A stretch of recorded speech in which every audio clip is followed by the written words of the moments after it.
The strengthening partnerships that UN Habitat is embarked on, which I am privileged to be the project leader of, essentially seeks to bring the citizens and the government leaders to dialogue together in achieving urban development. That's simply put. But if I may break it down further, we discovered, or we are aware in Habitat, that one of the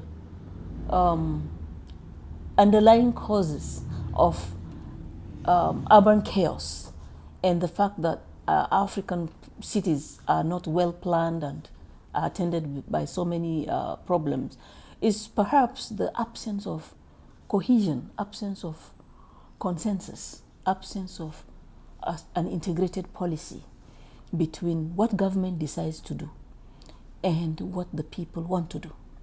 If you look carefully, and I tell you that it's usually so regrettable when government has put in so much resources, so much time into planning a policy, and perhaps because of time or the simple lack of the skill to drop down and talk to the people and involve the people right through the different layers, you find the policy is hanging somewhere and people are just going about their business anyway, not aware of the policy and not aware of what the policy seeks to do for them, and couldn't be bothered because they were not involved. Habitat seeks to bridge the gap between that. On the other hand of government, they are not always also to blame, because they perceive, there is a perception that civil society is, this is a bunch of deviants and troublemakers, and they are always throwing stones at government and saying, you have not done, you have not done, you have not done. So there is that perception in the minds of government that these people will only slow us down, and anyway they don't find anything good in what we do, so we just pick those with whom we are comfortable, which is a tendency of all humans, but on the other hand, the civil society see government as uncaring, insensitive, and probably corrupt anyway. So there is a wide range between a gap between policy and the needs of the people. Through that project, Habitat seeks to bring them two together to say, listen, let's try to dialogue. Let's try to understand what are the priorities. So especially as we are marching towards Habitat 3 in 2016, that consensus and cohesion is very important.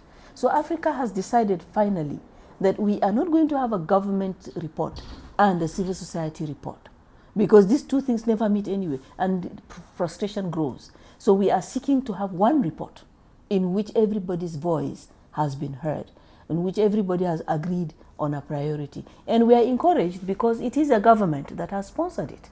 So in other words, the governments are open, they are willing to talk. Civil society is also encouraged to, government now wants to talk with us. We too, let's shape up and put on our best thinking cap. So we are having a good feeling about that project. That's what it is, and it works in all the 47 sub-Saharan African countries with help from government of Nigeria, which is giving us seed funding, but of course the funds are only seed, and we are using that to raise more funds from our partners. That essentially is the summary of what that project is about.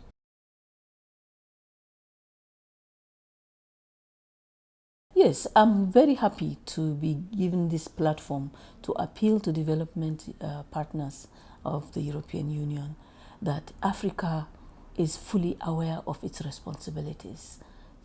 We can say that from the point of view of the UN, because we work with them and we see how anxious they are, and we see them committing. Now, in fact, we are pleasantly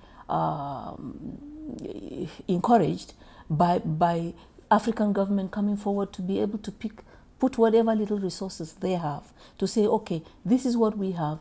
Help us to understand where our gaps are so that we can run with this thing with our people included, and our youth, our women, our civil society, our academia, and the private sector, our professionals, the parliamentarians, everybody. So African governments are leading their African urban agenda.